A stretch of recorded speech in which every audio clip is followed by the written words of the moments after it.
Allez, mon bilan de 2021. Ça a été une année assez riche en émotions, assez de montagnes russes, beaucoup de challenges, des défis, des peurs, des questionnements. Parce que quand j'ai écrit ma lettre de démission, que j'ai quitté mon emploi sans avoir encore ma première mission, où je ne savais même pas comment les choses allaient se passer. Donc ça a été rempli de peur, mais il y a une chose, c'est que j'ai pas vraiment douté en fait. J'ai pas vraiment douté. Je ne sais pas pourquoi. Peut-être parce que avant même, depuis même mes années d'études, c'était déjà dans mon projet de posséder, de créer un business, de créer mon propre business, d'être entrepreneur globalement. Ça a toujours été mon rêve depuis mes études en fait. Ce n'est pas l'entrepreneuriat ou devenir entrepreneur en lui-même qui a été mon rêve, c'était plus un rêve de liberté. Et je me suis rendu compte que l'entrepreneuriat peut m'offrir cette voie-là et développer également son potentiel, permettre également de développer son potentiel.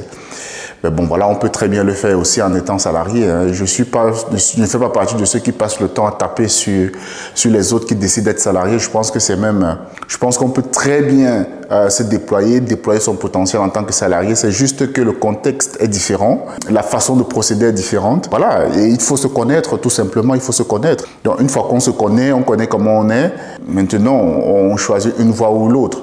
Mais globalement, l'année a été très riche. J'ai appris énormément, quelque chose que j'adore. J'adore apprendre. J'ai énormément appris. Je pense que dans l'ensemble, les choses se sont bien passées. Dans cette vidéo, je vais te retracer très rapidement mon bilan de 2021. Bonjour, moi c'est Lapiemo, je suis freelance développeur logiciel. Si c'est la première fois que tu arrives sur cette chaîne nous parlons de livres, de programmation informatique et d'entrepreneuriat.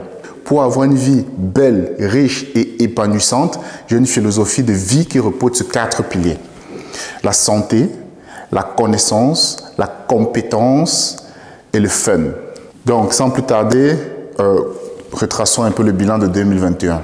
Donc, mon dernier jour de boulot en tant que salarié, c'était le 19 février 2021. Ça, c'était mon dernier jour de boulot.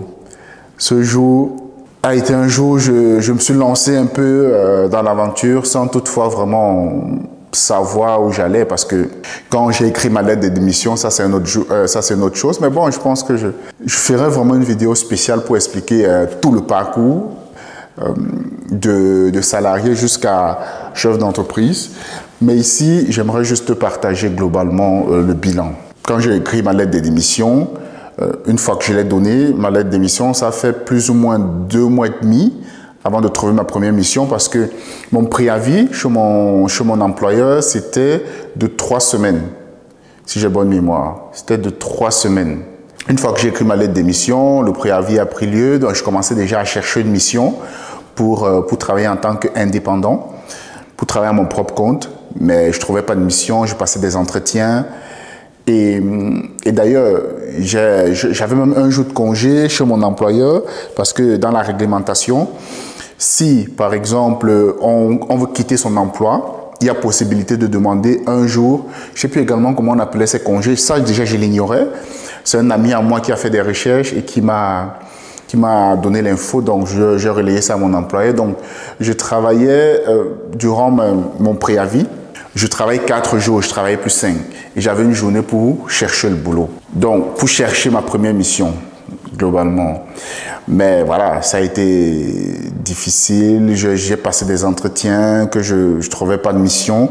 Je ne sais plus exactement combien était mon préavis. C'était 3 semaines ou 6 semaines, je ne sais plus. Ça m'échappe. En tout cas, peu importe. Donc, une fois que j'ai donné mon préavis, mais j'ai fait plus ou moins 2 mois et demi de recherche de ma première mission. Donc, une fois que j'ai donné mon préavis, j'étais vraiment engagé. Je me suis engagé full-time dans la recherche de ma première mission globalement. Donc, j'ai fait près de 2 mois et demi. Donc, mon préavis s'est terminé. Oui, le préavis c'était 4 semaines, quelque chose comme ça. Je crois que le préavis c'était 4 semaines.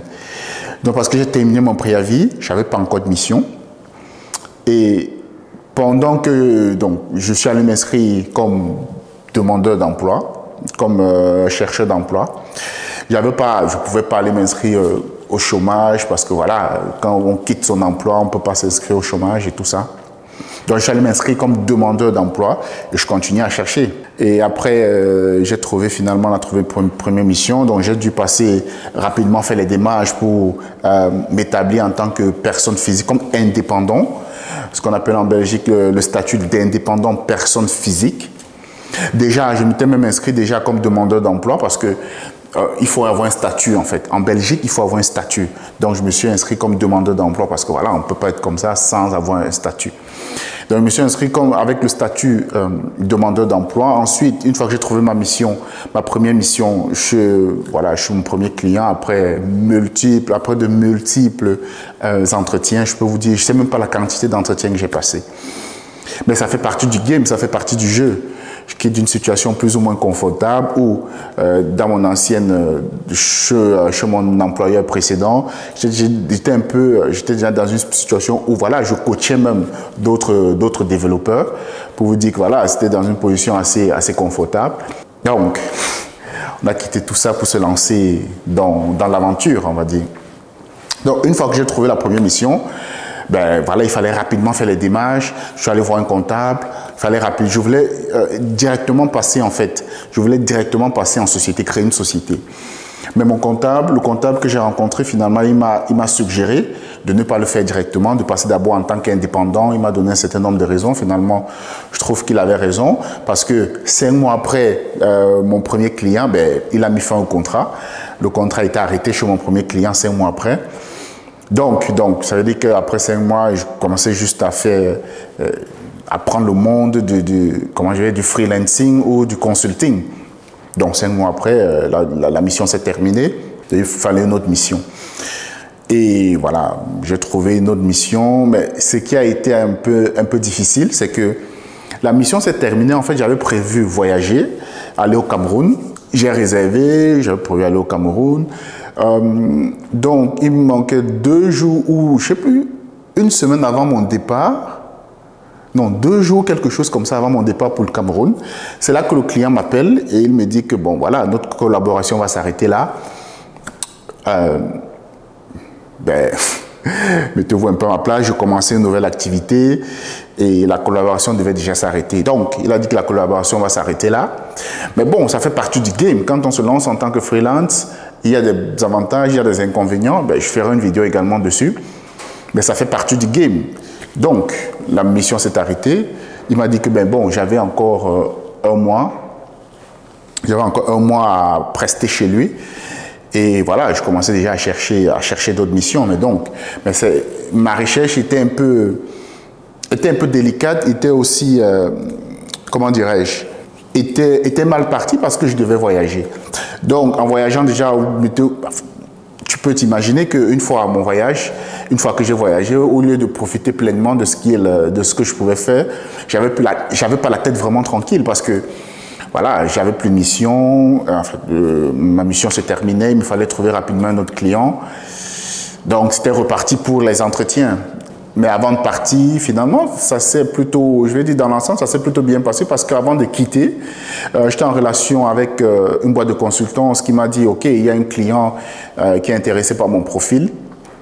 Donc, j'ai voyagé, ben, on restait en communication, il m'écrivait des mails, ben, finalement, je lui ai dit, OK, je suis en train de voyager, je reviens tel jour. Et il m'avait proposé finalement une plage horaire pour passer un entretien. C'est-à-dire que je crois que j'étais revenu un dimanche, je suis revenu en Belgique un dimanche et programmé l'entretien un mardi.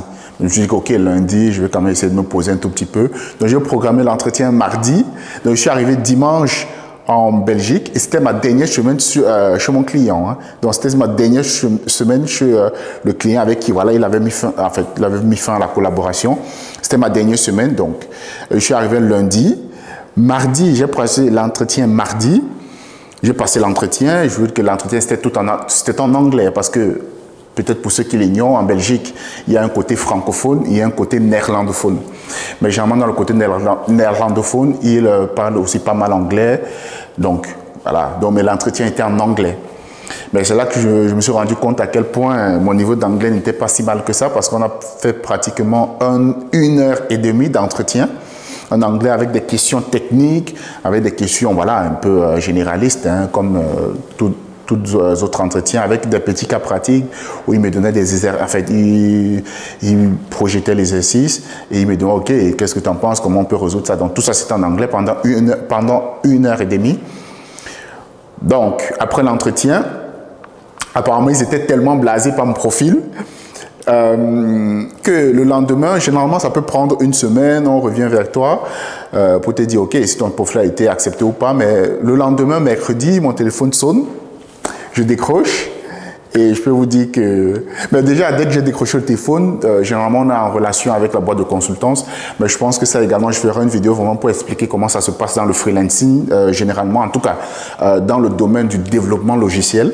Quand on est freelance développeur logiciel, comment ça se passe généralement? Je crois que je ferai une vidéo dessus. Donc, c'est la boîte de consultance qui m'appelle. Enfin, globalement, c'est un intermédiaire entre moi et le client. Il m'appelle, mais déjà, à entendre dans le ton de sa voix, je crois que j'avais déjà compris que c'était positif. Mais bon, pas que c'était positif, mais qu'il y avait une bonne nouvelle. Parce que généralement, ce qui se passe, c'est que on passe l'entretien.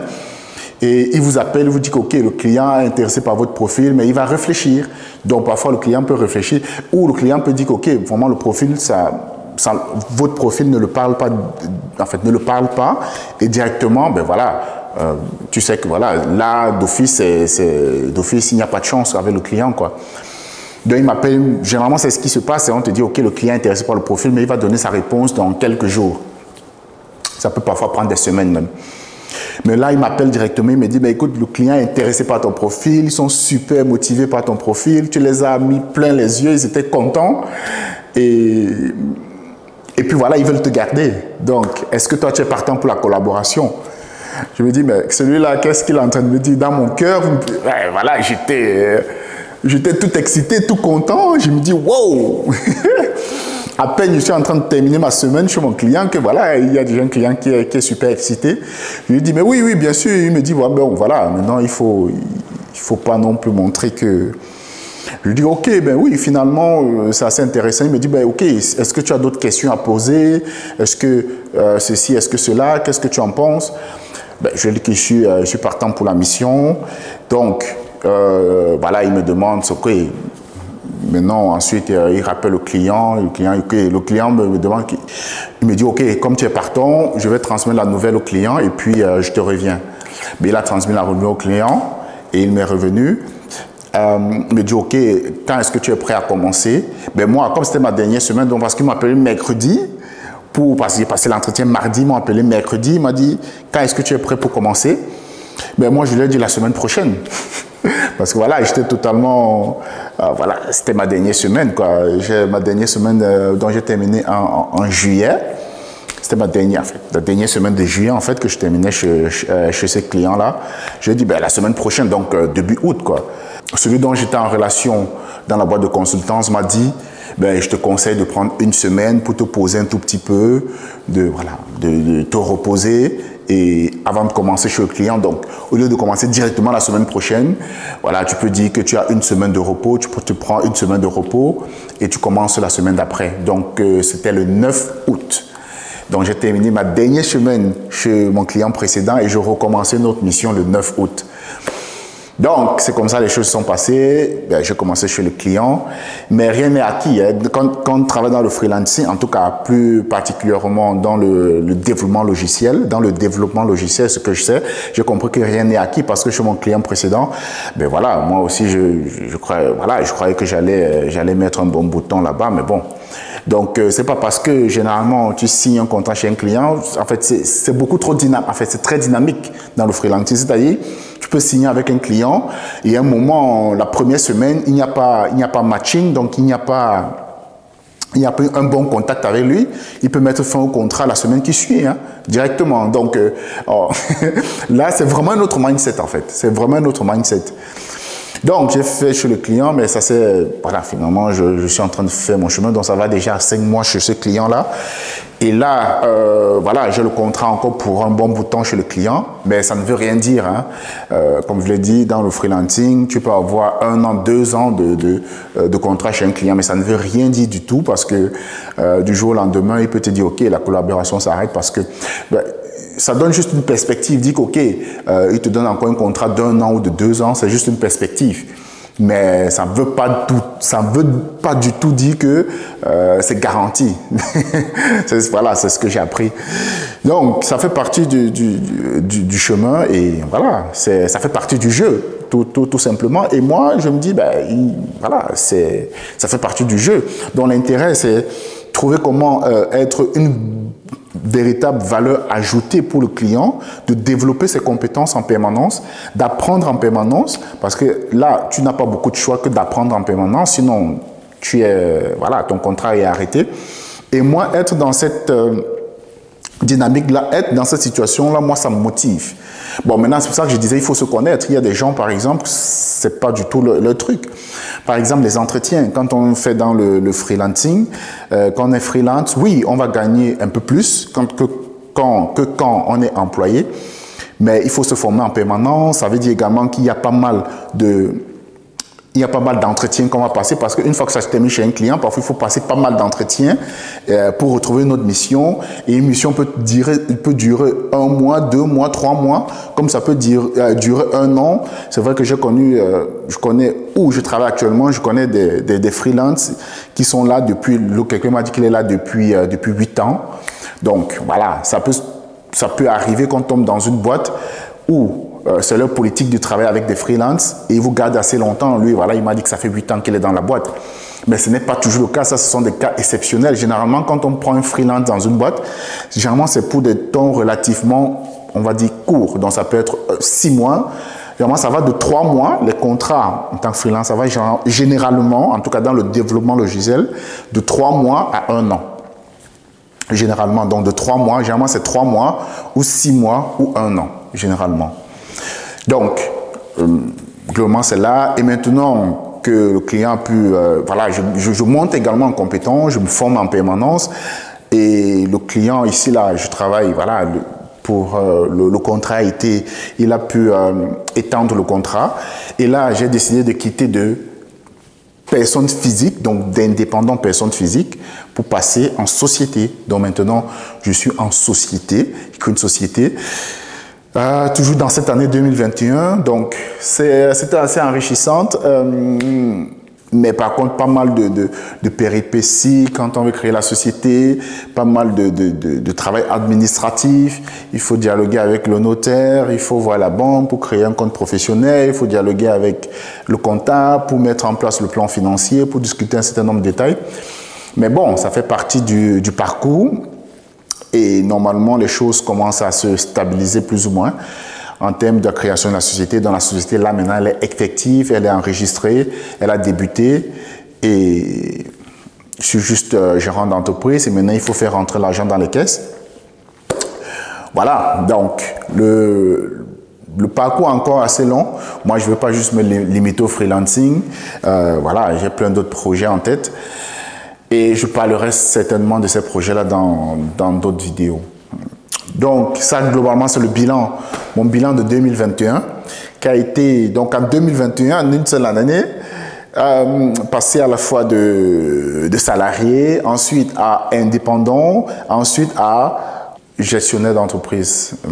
Donc, c'est un peu ça le parcours. Donc, je suis quitté de salarié en 2021, donc février 2021. Mon dernier jour de travail, c'était le 19 février 2021. Je me rappelle, je crois que je n'oublierai jamais cette date.